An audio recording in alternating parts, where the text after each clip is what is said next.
ये कहानी है उत्तर प्रदेश के मुजफ्फरनगर जिले के टिटोड़ा गांव के अतुल की। एक ऐसा होनहार दलित छात्र जिसने अपनी मेहनत और लगन से जेईई जैसे कठिन परीक्षा पास की और आईआईटी धनबाद में इलेक्ट्रिकल इंजीनियरिंग की सीट हासिल की, परंतु महज 17,500 रुपए न होने के कारण उसके सपनों पर ताले लग गए। एडमिशन इसलिए रुक गया क्योंकि जो इसी साल 24 जून को 5 बजे तक फ़ीस पेमेंट करनी थी, लेकिन 4:45 तक ही हम फ़ीस का इंतज़ाम कर पाए थे और उसके बाद हमें बैंक अकाउंट की डिटेल्स और डॉक्यूमेंट्स अपलोड करने थे। जैसे हम कर रहे थे तो लगभग पूरा ही हो गया था प्रोसेस, लेकिन जो 4:56 पे ऑटोमेटिक लॉग आउट हो गया था, जिसके कारण हमें दोबारा लॉगिन करना पड़ा और जो बैंक अकाउंट की डिटेल्स और डॉक्यूमेंट अपलोड वे दोबारा करने पड़े। वो इतना टाइम था नहीं कि वो दोबारा अपलोड हो पाए, इसलिए टाइम ओवर हो गया और फीस पे नहीं हो पाई। लेकिन ये बताइए कि आपके पास पहले से समय होगा, पहले से समय दिया होगा, ऐसा तो है नहीं कि 24 तारीख को ही आपको पता चला होगा, तो उससे पहले भी आप फीस जमा कर सकते थे। ऐसा क्या कारण रहा कि आप फीस नहीं जमा व्यवस्था नहीं कर पाए? वैसे तो हमारी दैनिक स्थिति कुछ इतनी अच्छी नहीं है, इसलिए हम पहले से इंतज़ाम नहीं कर पाए और आखिरी में जिससे पैसे लेने के लिए बोल रखा था, आश्वासन दे रखा था जिसने, वो मुकर गया, तो हमें आखिरी टाइम पे ही फ़ीस का इंतज़ाम करना पड़ा। अलग से गांव वालों से मांग कर, किसी से कुछ पैसे मांगे, किसी से कुछ, तो ऐसे इंतज़ाम करना पड़ा।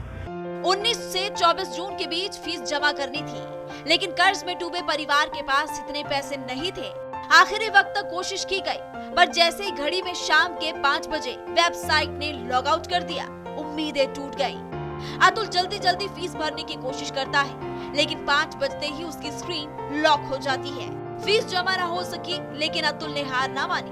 पहले यूनिवर्सिटी, फिर SC/ST आयोग और अदालतों के चक्कर काटे। मद्रास हाई कोर्ट और झारखंड हाई कोर्ट से भी कोई राहत नहीं मिली। आखिरी उम्मीद बनकर उभरी सुप्रीम कोर्ट। इसमें जो है आर्थिक स्थिति मेन रोल करती है। अपना हमारी जो है आर्थिक स्थिति वो नहीं थी कि हम पैसे अफोर्ड कर सकें, और इसमें हमने साहूकार से पैसे के लिए बात रखी थी। उन्होंने हमें समय पे जो है सही मायने में धोखा देना कहें तो कोई गलत नहीं होगा, और समय रहते अगर हमें बता देते तो हम शायद और अरेंजमेंट समय से कर पाते। टोटल कितने पैसे अरेंज करने थे और क्या क्या दिक्कतें आपको उस पैसे को अरेंज करने में आई? पैसे की तो कोई ज़्यादा नहीं थी, लेकिन क्या है, जब स्थिति ऐसी होती है तो वहाँ से 5 रुपये भी बहुत ज़्यादा होते हैं। यहाँ तो हमें 17,500 रुपये जमा करने थे और वे भी ऑनलाइन थे, तो इसलिए हमारा जो बजट नहीं बन पाया था, इसलिए हमारी आज स्थिति इस मुकाम पर पहुँची। 24 सितंबर को सुप्रीम कोर्ट ने अतुल की पीड़ा सुनी और IIT मद्रास को नोटिस जारी किया, साथ ही उसे हर संभव मदद का भरोसा भी दिलाया। पर इस 3 महीने के संघर्ष ने इस परिवार को पूरी तरह से तोड़ दिया। गरीबी रेखा की वजह से नहीं मिल पाया, धनराशि नहीं थी, इसलिए मजदूरी करते हैं, छौल में जाते हैं, घास मुट्ठी करते हैं, इसलिए। कितने पैसे की कमी थी? 4,000 की कमी थी। टोटल फीस कितनी जमा होनी थी?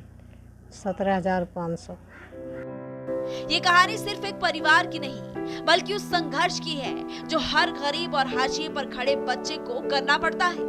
अतुल की लड़ाई अभी खत्म नहीं हुई है और शायद सुप्रीम कोर्ट में उसे न्याय मिले, लेकिन इस दर्द ने उसे और उसके परिवार को जिंदगी भर का एक गहरा जख्म दे दिया है।